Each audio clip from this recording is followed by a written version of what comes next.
बबलू एक प्यारा सा कुत्ता था जिसकी मासूमियत और दिल की सच्चाई हर नज़र को महव कर देती थी।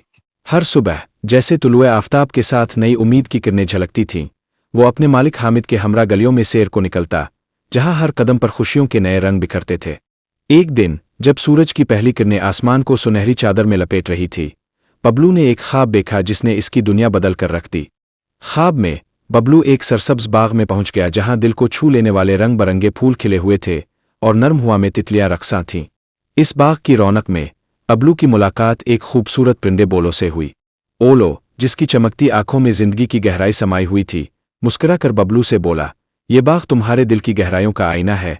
बबलू ने बोलो की बात पर गौर किया और महसूस किया कि यह ख्वाब शायद जिंदगी की हकीकत और अंदरूनी खूबसूरती का पैगाम देता है। हामिद ने बबलू की आंखों में एक नया जोश महसूस किया और समझा कि बबलू का यह ख्वाब दरअसल हर इंसान की अंदरूनी दुनिया का आईना है।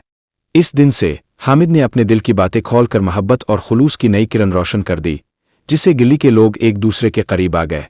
वक्त की धारा में बबलू की कहानी पूरे शहर में फैल गई और हर गोशे में लोगों ने यह सीखा कि छोटी खुशियां भी जिंदगी को बदल देती हैं और हर दिल में उम्मीद की किरण जगा देती है। बबलू का ख्वाब हमें यह पैगाम देता है कि मोहब्बत और दोस्ती हर कदम पर मौजूद है। आए एक नया पैगाम देती है।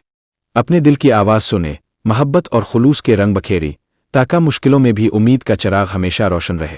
ये कहानी हमें याद दिलाती है कि हर लम्हा, हर छोटी खुशी एक कीमती तोहफा है जो हमारी ज़िंदगी को मज़ीद खूबसूरत बना देती है।